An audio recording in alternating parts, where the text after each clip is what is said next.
열화 우라늄 탄이 분당 4,500발로 쏟아져서 비 오듯이 온다면 여러분들 거기에서 살아남을 수 있을까요? 제복이 존중받는 사회를 위해서 노력하는 유튜버 멋진 창창입니다. 열화 우라늄 탄으로요 20mm 탄이 하늘에서 비 오듯이 쏟아지면서 퍼부어내는 대공 방어 시스템 팔랑스에 대해서 이야기해 보겠는데요.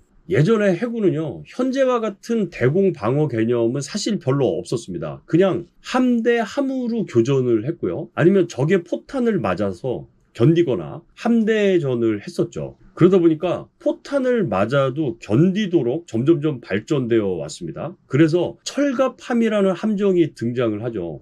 당시에 이제 포탄이 뭐 이렇게 엄청난 압력을 주는 것보다는 그냥 키네틱 에너지로 함정을 때리다 보니까 군함에다가 철을 덧지워 가지고 튼튼하게 만든 겁니다. 잘 견딘 놈이 이기는 그런 시절이 있었던 겁니다. 쏘다가 지쳐서 둘 다 침몰하지 않고 돌아가는 이런 일들도 있었죠. 그러다가 포탄의 위력이 발전하게 되면서 이제는 몇 대 맞으면 이거 심각하게 데미지를 입고 함내에 화재가 발생하기도 하고 침몰하기도 하게 되는 거죠. 강한 포를 만드는 이런 방식으로 진화하게 되면서 거함 거포주의로 갔다가 항공기가 등장을 하면서 거함 거포주의가 막을 내리게 되는 거죠. 배 입장에서는 하늘에서 공격하는 항공기를 막아야 되는 근접 방어 시스템이 필요하게 된 겁니다. 항공기는 함정을 빙빙 돌면서 360도 전방향에서 공격을 할 수 있을 뿐만 아니라 그동안 포탄이 건드리지 않았던 직상공에서도 폭탄을 떨어뜨리니까 배 입장에서는 어느 방향에서든 날아오는 탄을 다 막아야 하는 상황이 온 거죠. 항공기를 방어해야 하는 것이 주요한 임무 중에 하나가 되었습니다. 그래서 초기에는 이제 대공포로 쏴서 떨어뜨렸는데요. 대공포로 쏠 때까지만 해도 항공기의 속도가 느렸기 때문에 포에 맞았었어요. 그런데 이제 제트기가 들어오면서 대공포로서는 적 항공기를 추락을 시킬 수가 없었던 거죠.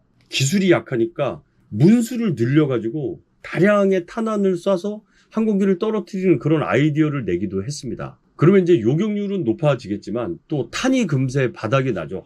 그리고 배라는 게 공간이 한정적이기 때문에 20문, 30문, 뭐 50문 이렇게 무한정 늘릴 수도 없는 거고, 그러다 보니까 보다 정밀화된 요격 시스템을 갖춰야 될 필요성을 느끼게 된 거죠. 결국 2차 대전이 끝나면서 항공기가 단순히 무슨 폭탄만 떨어뜨리거나 어뢰를 떨어뜨리거나 하는 게 아니라 미사일을 쏴서 함정을 격파시킬 수도 있다는 걸 깨닫게 된 거예요. 그리고 항공기에서 대한미사일을 쏘게 되면 이게 정말 치명적인 위협이 되는 거죠. 그래서 우선은 날아오는 미사일을 요격하기 위한 미사일을 쏘겠지만 이 미사일이 날아오는 미사일을 다 100%못 막는다고 했을 때 최후의 함정을 보호하는 시스템이 바로 팔랑스가 되겠습니다. 이 팔랑스는요 단순히 20mm 포를 쏘는 거에 시작이 된 게 아니에요. 옛날에 이제 왜 우리가 저 고속으로 오는 항공기를 못 맞췄을까 했더니 정밀한 사격 통제를 못했기 때문에 못 떨어뜨린 거지, 정밀한 사격 통제가 가능하다면 날아오는 적 항공기를 요격할 수 있다는 것을 미국이 이제 깨닫게 된 거예요. 또한 그런 생각을 가능하게 한 것은 컴퓨터 능력의 비약적인 발전이 있었던 거죠.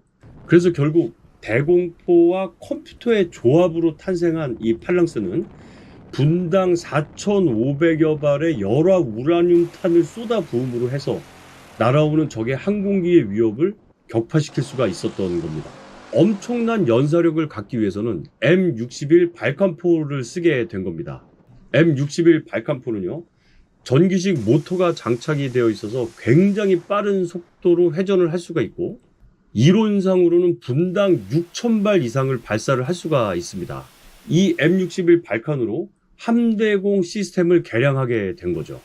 특히 적 항공기를 예상 요격 지점을 판단해서 요격을 하기 위해서는 컴퓨팅 능력이 매우 중요한데요. 사격 통제 시스템이 발달했기 때문에 가능한 일이었습니다. 탐지와 사격 통제를 동시에 하는 시스템을 구축을 해서 팔랑스의 능력이 향상이 되는 거죠. 이 팔랑스라는 이름 자체는 고대 그리스의 이 창병 있죠. 장창병이 보병대가 이렇게 진영을 이루었던 형을 팔랑스라고 하는데요. 이 진영이 깨지지 않은 상태에서 전쟁에서 이기는 것처럼 배에서도 날아오는 항공기를 진영을 이루어서 막아내는 그 개념으로 발전된 게 바로 팔랑스라는 시스템입니다. 팔랑스 제어는요, 이게 높이는 4.7m고 레이더가 있어서, 그리고 무게는 6.2톤입니다. 사격은 무인 시스템과 유인 시스템으로 모두 가능하고요. 20mm 6연장 시스템입니다. 같은 20mm지만 열화 우라늄 탄을 사용을 하고요. 보통은 분당 4,500발로 사격이 가능합니다.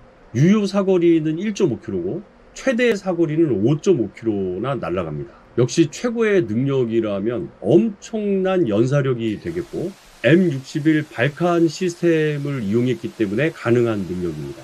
분당 4,500발이면요 초당 75발 정도가 나가는 거거든요. 그러니까 거의 그냥 손으로 이렇게 그린다고 봐야 되겠죠. 과거에 40mm 보포스는 분당 120발 2연장이기 때문에 분당 240발 정도였다면 그거의 거의 한 20배에 달하는 속도죠. 그래서 결국 발전된 팔랑스의 사격 통제 시스템의 도움을 받아서 예상 요격 지점에 다량의 탄환을 쏟아부어서 요격을 하기 때문에 근접 방어 능력을 매우 향상시킨 무기 체계가 되겠습니다. 이 팔랑스가 왜 중요하냐면요. 적의 대함 미사일이든 항공기든 함정 입장에서 봤을 때는 우리에게 돌격하는 적을 마지막으로 방어하는 수단이 바로 팔랑스 시스템이기 때문에 매우 중요한 거죠. 그리고 가끔 야 그러면 아군 항공기나 아군 함정에 맞으면 어떡하냐 뭐 이렇게 걱정하시는 분도 있는데 당연히 사격 통제 시스템에 아군을 보호하기 위해서 그리고 아군 배를 쏠 수도 있지 않습니까? 항공기 훅 지나갈 때 이렇게 쭉 쫓아가다가 그렇기 때문에 사격 금지 구간 이 데드존은 다 설정을 해 놓는 거죠. 그래서 아군의 항공기 그리고 아군의 함정은 보호를 합니다.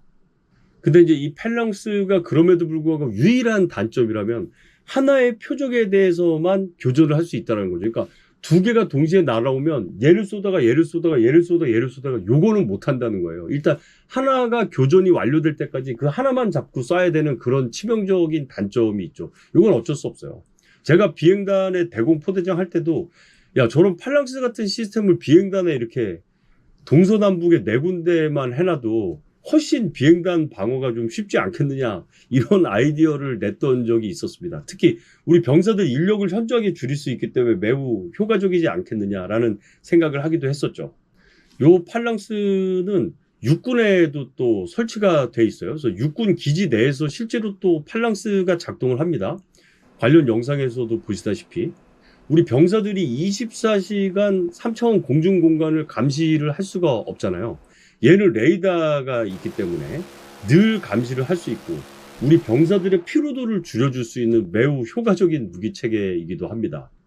어떻게 재밌게 보셨습니까? 재밌게 보셨다면 좋아요, 구독, 알람까지 부탁드립니다. 감사합니다.